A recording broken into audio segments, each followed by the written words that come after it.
Los arreglos son estructuras de datos de un mismo tipo de dato, en las cuales puedes almacenar distintos valores, bajo el mismo nombre de variable, diferenciados entre sí únicamente por el índice que poseen dentro del arreglo. Se componen de una fila y una o más columnas, las cuales representan espacios de memoria donde se pueden almacenar datos. En pocas palabras, imaginemos que un arreglo es como una cajita que almacena variables del mismo tipo, enteros, flotantes, caracteres u objetos. Además, este tiene índices que van desde el 0 hasta el tamaño del arreglo menos 1. Para este caso, los índices van desde el 0 hasta el 5. Además, tendrá un tamaño para almacenar de 6 elementos. Para poder trabajar con arreglos, se debe crear el arreglo definiendo cuál es el tipo de datos que va a contener y cuál es el tamaño del mismo, cantidad de datos que puede almacenar, donde tipo dato define el tipo de datos de cada uno de los valores que puede contener el arreglo. De este modo, si definimos que el arreglo va a ser de tipo entero, solo podrá almacenar datos de tipo entero. No se puede mezclar en dicho arreglos datos tipo string, enteros o long, por ejemplo. En Java, los arreglos se pueden construir e inicializar de dos maneras. La primera se usa cuando inicialmente no sabemos cuáles son los valores que va a contener el arreglo, ya que luego serán ingresados. Se crea con la siguiente estructura. La segunda forma se usa cuando sabemos con exactitud cuáles son los valores que va a contener el arreglo. Aquí el proceso de construcción e inicialización se hace directo y se realiza de la siguiente manera. Como se puede observar, no fue necesario indicar cuál es el tamaño del arreglo, ya que Java identifica el tamaño gracias a las posiciones y cantidad de valores separados por coma. Para llenar el arreglo se debe tener presente el tamaño asignado, pues cada posición almacenará un valor de tipo de dato del arreglo. El llenado se realiza de la siguiente manera. Sabemos que el identificador corresponde al nombre del arreglo, posición a alguna de las casillas del arreglo y dato el valor a asignar, que debe ser el tipo de dato del arreglo. Para acceder a la información almacenada dentro de un arreglo, se debe tener presente el nombre del arreglo, tamaño y el tipo de datos que contiene. Por ejemplo, si queremos almacenar un dato de un arreglo en una variable, la forma de acceder es por medio de un índice que corresponde a la posición del valor a obtener. Donde la variable corresponde a una variable del tipo de dato que se quiere almacenar, el identificador corresponde al nombre del arreglo y la posición a alguno de los valores entre 0 y tamaño menos 1. Tomando el arreglo anterior como ejemplo, queremos obtener el valor en la posición 3 del arreglo. Entonces, entero dato es igual a arreglo en la posición 3, por lo tanto, dato almacenará el valor 2. Tomamos el arreglo anterior. La mejor forma de recorrer un arreglo y acceder a todos sus elementos es mediante la utilización de un ciclo for. Primero, inicializamos la variable i en 0 y ésta irá hasta el tamaño del arreglo menos 1, en nuestro caso a 5 menos 1. La variable i irá incrementando de 1 en 1, lo cual nos hará referencia a los índices de nuestro arreglo, como veremos a continuación. Como se pudo notar, por cada iteración el arreglo devuelve el valor contenido en el índice que tiene i en este instante. También se puede recorrer el arreglo de derecha a izquierda de manera que la variable i inicie desde el tamaño del arreglo menos 1 y se irá disminuyendo de 1 en 1 hasta llegar a 0. Es decir, que en vez de colocar i más más, se colocaría i menos menos. Al crear el proyecto se crea por defecto la clase main. Luego se procede a implementar la clase vector.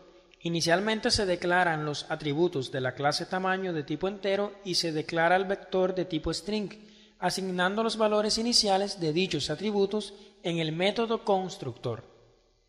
A continuación se declaran los respectivos métodos selectores y modificadores para los atributos de la clase. Recuerden que para asignarle valores a los atributos o para obtener el valor de un atributo, No podremos acceder directamente desde otra clase porque estos fueron declarados como privados. Se crea el método septamano, el cual recibirá el tamaño que se ingrese por teclado. En este mismo método se construye el arreglo y se le asigna un tamaño, siempre y cuando el valor del tamaño sea mayor que 0. Luego se crea el método modificador de nuestro arreglo, el cual recibirá dos parámetros, que son la posición o índice y el valor a almacenar en ese índice en específico, como se ilustró con anterioridad. Se crea el método selector getTamano, que nos permite saber el tamaño del arreglo. Además, el método selector getVector, el cual recibirá un parámetro, siendo este el índice del valor que queremos obtener en determinado momento. Utilizamos los prefijos sep y get para referirnos a estos métodos selectores y modificadores. Por último, implementamos el método buscarNombre, el cual recibe como parámetro un dato de tipo string, para comparar ese dato con todas las posiciones del vector y así verificar si el dato buscado existe dentro del vector. Si existe, este retornará lo que contenga el vector en ese índice, de lo contrario el nombre será vacío. A continuación se explica el método buscarNombre. Se declara una variable nombre de tipo string y se le asigna un valor vacío. Supongamos que el tamaño del vector es 3 y supongamos que nuestro vector es el siguiente.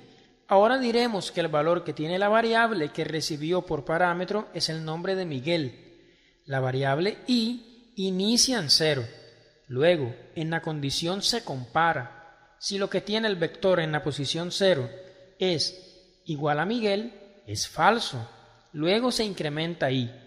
Luego compara si lo que tiene el vector en la posición 1 es igual a Miguel. Vemos que es falso, por tanto se incrementa i. Y pregunta de nuevo si lo que tiene el vector en la posición 2 es igual a Miguel. Vemos que es verdadero, por lo tanto entra en la condición e iguala la variable nombre al dato en esa posición del vector, lo que es igual a Miguel, y se incrementa en 3 y se pregunta de nuevo si lo que tiene el vector en esa posición es igual a Miguel.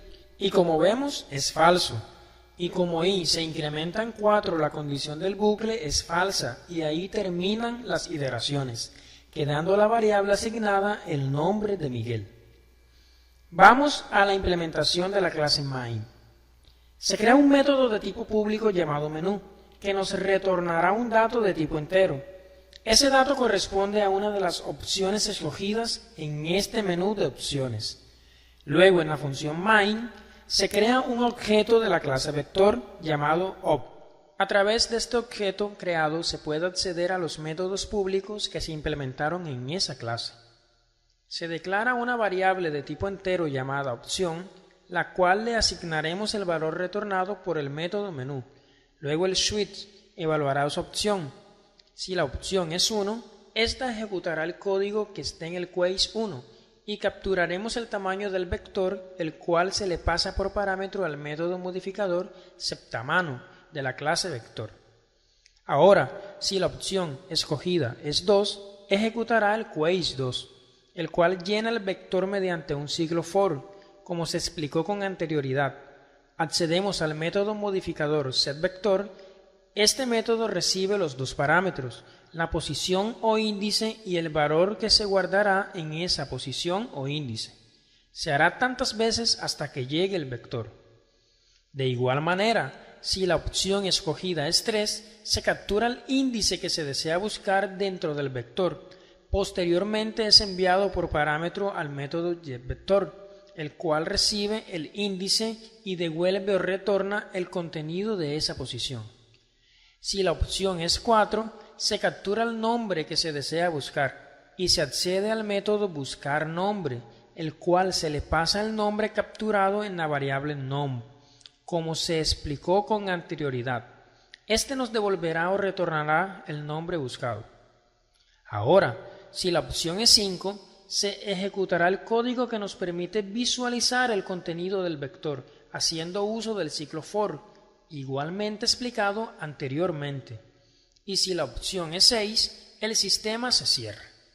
Los vectores en paralelo se definen como un mecanismo que asocia la información de una entidad determinada bajo un mismo índice para más de un vector. Para entender mejor el concepto de vectores en paralelo, analicemos la siguiente situación. Imaginemos que se requiere almacenar la información asociadas a unas personas, como son el nombre y la edad. Entonces, para almacenar esta información utilizamos dos vectores. El primero, que será un vector de tipo string, el cual almacenará el nombre de la persona y se llamará vector nombres. Ahora, para almacenar las edades, declaramos un vector de tipo entero, el cual se llamará vector edades. Ahora supongamos que la cantidad de registros son 4. Para ello crearemos el vector y le asignaremos tamaño de 4. Recuerde que el índice del vector empieza desde 0. Para llenar los vectores se debe tener en cuenta de los índices de ambos, es decir, que en la posición 0 del vector nombre se almacenará el primer nombre y en la posición 0 del vector edades se almacenará la edad de la persona. Nuestros vectores quedarán en esta forma. El primer vector tiene los datos de los nombres de las personas y el segundo las edades respectivamente. La información de una persona en específico se determina basado en los índices correspondientes, es decir, la información de la primera persona está definida por los valores en los vectores vector nombre 0 y vector edades 0, en la posición o índice igual a 0, lo cual será María y la edad 9. Así se continúa con los demás datos. Una mejor solución al problema es utilizar el concepto de vectores en paralelo, permitiendo almacenar los diferentes atributos en vectores asociados a una entidad. Podrían utilizar el concepto de vectores de objetos. Esta temática será tratada más adelante. Con esto terminamos la explicación de vectores en paralelos.